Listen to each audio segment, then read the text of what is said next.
Jokowi ini dari awal ya sebenarnya dengan Pak Jokowi ini nggak ada masalah.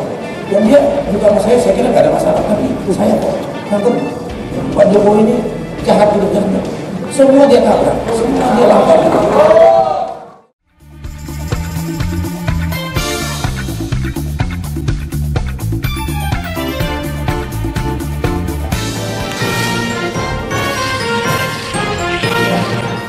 Assalamualaikum warahmatullahi wabarakatuh. Pemirsa, jumpa lagi bersama saya, Lara Setyadinda Permaiswari, dalam Jurnal KBA.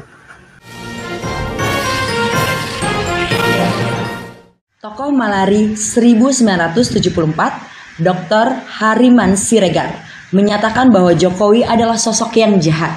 Hal tersebut dinyatakan oleh mantan Ketua Dewan Mahasiswa atau DM Universitas Indonesia ini saat berbicara dalam Milad yang ke-25 Indemo sekaligus peringatan peristiwa Malari 15 Januari 1974 di Hotel Grand Forest Bogor, Kota Bogor, Jawa Barat, Rabu 15 Januari 2025.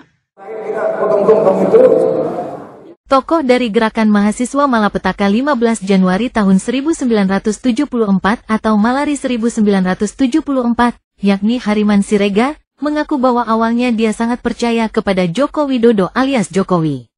Namun, setelah melihat gelagatnya akhir-akhir ini, ayah Gibran Rakabuming Raka itu terlihat seperti orang yang jahat. Hal tersebut disampaikan oleh Hariman Siregar dalam sambutannya di perayaan Milad ke-25 Indemo di Kota Bogor, Rabu, tanggal 15 Januari tahun 2025.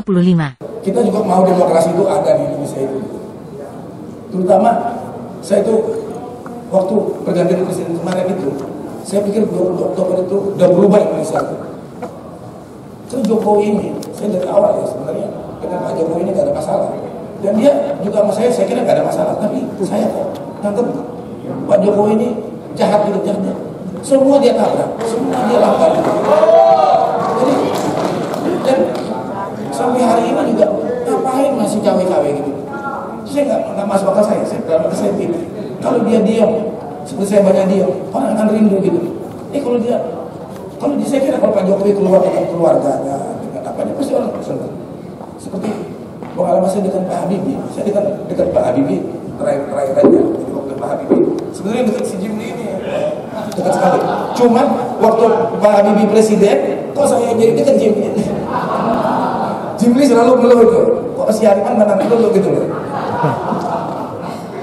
Jadi gini, Pak Habibie setelah berhenti itu, dia nggak mau gini. Saya kira dia juga merasa bahwa dia itu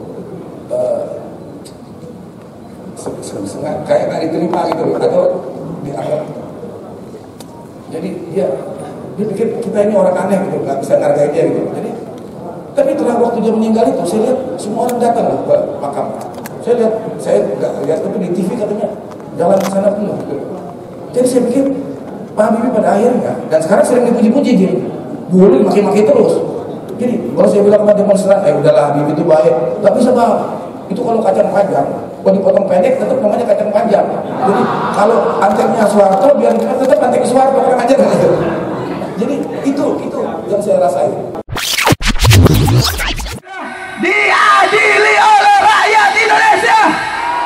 Semangat! Termasuk harga-harga kebutuhan rakyat yang meningkat dan langka. Adapun peristiwa Malari, singkatan dari Malapetaka 15 Januari, juga disebut sebagai bencana 15 Januari. Ini adalah demonstrasi dan kerusuhan mahasiswa yang terjadi pada 15 dan tanggal 16 Januari tahun 1974 di Jakarta. Aksi-aksi demo tersebut merupakan reaksi dekunjungan kenegaraan Perdana Menteri Jepang, Kakue Tanaka. Para mahasiswa menggelar demonstrasi yang memprotes korupsi, harga tinggi, dan ketidaksetaraan dalam investasi asing. Setelah penyusupan agen provokator, aksi demonstrasi tersebut berubah menjadi kerusuhan. Pada akhir insiden tersebut, 11 pengunjuk rasa ditemukan tewas, dan ratusan mobil dan bangunan hancur. Kerusuhan tersebut menyebabkan banyak perubahan. Pemerintah Orde Baru ketika itu yakni Presiden Soeharto, memberlakukan serangkaian reformasi ekonomi yang dimaksudkan untuk meningkatkan representasi penduduk asli Indonesia dalam kemitraan dengan investor asing. Jenderal Sumitro, saat itu menjabat Wakil Kepala Angkatan Bersenjata, dipaksa pensiun. Pemerintah juga menerapkan berbagai tindakan represif. Pada awal Orde Baru Soeharto pada 1966, kebijakan pembangunan ekonomi didukung oleh masyarakat. Namun, perbedaan pendapat segera muncul. Partai Politik Nasionalis Indonesia dan Masyumi, yang sebelumnya berkuasa, ditekan untuk mengganti kepemimpinan lama mereka. Politisi sipil mulai dianggap tidak dapat dipercaya. Dan semua cabang pemerintahan, kecuali cabang eksekutif, terus berkurang perannya. Pada 1971, Partai Golkarnya Soeharto memenangkan pemilihan legislatif Indonesia dengan memaksa pegawai pemerintah untuk memilih mereka, dan menjanjikan dana untuk daerah pemilihan yang mendukung. Kekecewaan terhadap pemerintah terus meningkat. Pemberantasan korupsi, yang dulu diharapkan menjadi prioritas Orde Baru, ternyata tidak terwujud. Korupsi malah menjadi lebih terlembagakan.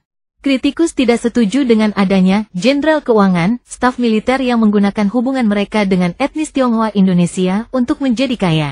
Salah satu dari mereka, yakni Sujono Humardani, diidentifikasi sebagai yang paling produktif dalam meyakinkan bisnis Jepang untuk berinvestasi di Indonesia. Ketika mereka melakukannya, mereka sering mengambil alih kepemilikan penuh atas investasi tersebut, dan bermitra dengan warga Tionghoa Indonesia atau perwira militer senior, bukan dengan warga asli Indonesia. Keberhasilan demonstrasi mahasiswa Thailand pada 1973, kemudian meyakinkan mahasiswa Indonesia bahwa mereka dapat mengubah kebijakan.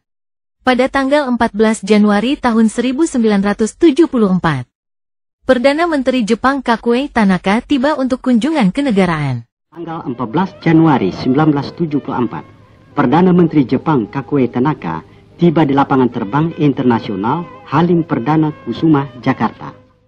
Kedatangannya disambut oleh Presiden Soeharto, Wakil Presiden Sultan Hamengkubuwono ke-9, dan para Menteri Kabinet Pembangunan serta masyarakat Jepang di Jakarta. Pagi harinya, tanggal 15 Januari 1974, Perdana Menteri Kakuei Tanaka dan rombongan mengadakan perundingan dengan Presiden Soeharto di Istana Merdeka. Pertemuan kedua negarawan diakhiri dengan saling menukar tanda kenang-kenangan. Demikian laporan jurnal kali ini. Saya Laras Setiadino Prameswari dan segenap kru KBA News undur diri dari hadapan Anda. Wassalamualaikum warahmatullahi wabarakatuh.